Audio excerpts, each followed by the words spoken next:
Chrétien, je prie que Dieu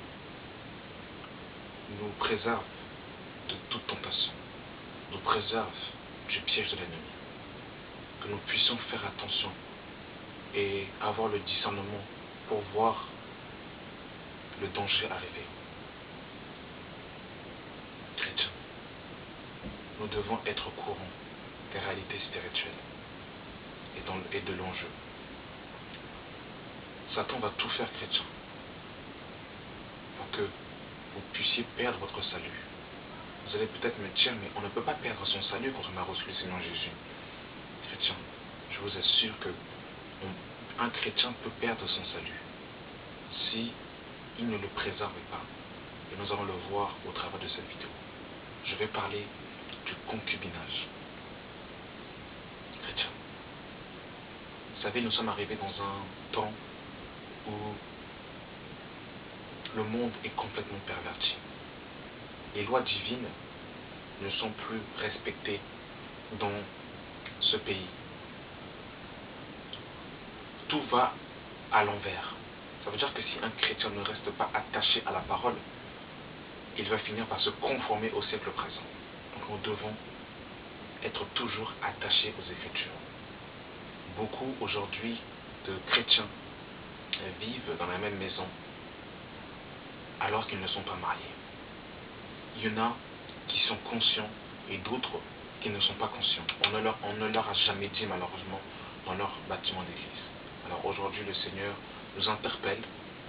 Nous ne pouvons pas, chrétiens, vivre dans la même maison avec notre fiancé, même si nous sommes sûrs que nous allons nous marier avec cette personne dans la même maison. Vous allez peut-être me dire, mais oui, mais moi je vais avec mon fiancé dans la même maison et nous n'avons pas de rapport intime, chrétien. La chair est faible et l'esprit est bien disposé. C'est Jésus lui-même qui dit ça, ce n'est pas moi. L'immoralité au niveau du cœur, au niveau des pensées chrétiennes, même si on ne commet pas l'acte, à un moment donné, on va finir par avoir des mauvaises pensées. Il ne faut pas alimenter la chair. Le problème de nous chrétiens, c'est que par moments, on se croit trop indestructible, invulnérable. Et c'est pour ça que malheureusement, des fois, le Satan arrive à nous piéger. L'apôtre Paul dit dans 1 Corinthiens chapitre 10 que celui qui est debout fasse attention à ne pas tomber. Et malheureusement, quand on est debout, on a l'impression qu'on ne tombera jamais. Donc il faut faire attention, il faut toujours s'écarter de ces choses. Chrétien, chrétienne, tu ne peux pas vivre dans la même maison avec ton fiancé tant que vous n'êtes pas marié. Parce que devant Dieu, vous n'êtes pas encore reconnu comme étant un couple marié. Si vous êtes en projet de mariage, l'assemblée peut prier pour vous, les familles peuvent prier pour vous. Mais tant que vous n'êtes pas marié, vous n'avez pas encore le droit de vivre dans la même maison, d'avoir des rapports intimes. Vous ne pouvez pas. Ce que je dis pour vous est valable pour moi. Voilà pourquoi ce que je prie que l'Esprit de Dieu puisse nous aider avec la force de son Saint-Esprit, parce qu'avec notre propre force, notre propre chair, ce n'est pas possible. La chair a des désirs contraires à ceux de l'Esprit. La chair va toujours vouloir vivre des bons moments avec la personne qu'on aime. Mais l'Esprit qui est en nous ne veut pas de ces choses. Voilà pourquoi nous devons toujours marcher selon l'Esprit. Une sœur un jour m'a dit, il y en a qui disent que on ne peut pas avoir de rapport intime avec son conjoint. Mais si on n'a pas de rapport intime avec son conjoint avant le mariage, comment est-ce qu'on va pouvoir connaître la taille du sexe de l'homme? Je vous assure, une sœur m'a dit cela. Alors ma sœur, un conseil, n'essaie pas cette expérience-là. Parce que si Jésus vient et qu'il te trouve dans cet état, tu ne seras pas enlevé.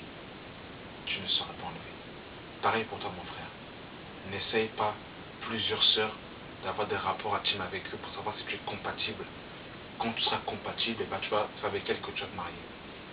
Si tu couches avec quatre frères, ou si tu couches avec 4 sœurs, ça dépend si tu es un homme ou une femme, jusqu'à trouver la bonne personne, tu vas continuer comme ça jusqu'à trouver la bonne. Si Jésus te trouve dans cet état-là, mon frère, tu ne seras pas enlevé. Tu ne seras pas enlevé. Voilà pourquoi il est important d'avoir une étroite intimité avec le Seigneur, pour que le Seigneur nous montre l'état du cœur du frère ou de la sœur, pour savoir si la personne est réellement brisée, si son caractère si cette personne a le caractère de Jésus-Christ, sinon chrétien, c'est pas possible. Et aujourd'hui, malheureusement, c'est pour ça, en fait, on a la peur, c'est la peur de s'engager. Donc, du coup, on veut voir, on va d'abord tester, vivre dans la même maison, pour voir si le frère ou la sœur, bah voilà, finalement, si elle est gentille, si elle est bien, si on est soudés, donc on va vivre dans la même maison. Le problème, c'est que si Jésus vient nous trouver dans cet état-là, on n'est pas en vrai chrétien. C'est l'enfer, malheureusement, qui nous attend. Voyez-vous? Donc, nous devons vraiment faire attention. Il faut avoir le discernement et reconnaître les fruits du frère ou de la sœur pour voir si ce frère ou cette sœur-là a le fruit de l'esprit, manifeste le caractère de Jésus-Christ, a le parfum de Jésus-Christ. Si ce n'est pas le cas, il ne faut même pas essayer. Il ne faut même pas essayer, je vous assure. Sinon, c'est une corde autour du cou et le mariage est pour la vie. Il n'y a que la mort qui permet à un chrétien ou une chrétienne de se remarier. Vous vous rendez compte? Et si le frère ou la sœur a commis l'adultère, je peux me séparer d'elle, mais je n'ai pas le droit de me remarier. Vous vous rendez compte? Voilà pourquoi est-ce que nous devons avoir le discernement et ne pas nous engager avec n'importe qui et n'importe comment, que ce soit dans la précipitation. Nous sommes dans Hébreux chapitre 13, le verset 4 qui nous dit ceci: que le mariage soit honoré de tous et le lit conjugal excelle de toute souillure, car Dieu jugera les impudiques et les adultères. Donc mon frère, toi qui as un deuxième bureau, tu dis à ta femme que tu vas au travail alors que tu vas dormir chez une deuxième femme, Dieu te jugera. Ma soeur, toi qui dis oui à ton fiancé que soi-disant tu l'aimes, alors que tu vas aller voir un autre homme, Dieu te jugera. Si, mon frère, ma soeur, vous êtes fiancés et que vous vivez dans la même maison, vous prenez votre appartement et vous dites oui, on va se regarder, si Dieu jugera aussi les impudiques, donc nous devons faire attention. Que Dieu nous aide par son esprit, parce que nous sommes dans un monde où la séduction est accrue, où c'est devenu véritablement difficile, et sans l'Esprit de Dieu, on ne peut pas. Voilà pourquoi nous devons prier pour que l'Esprit de Dieu nous donne la force. Parce que sans Jésus, nous ne pouvons rien. Comme lui-même dit dans Jean 15, sans moi, vous ne pouvez rien.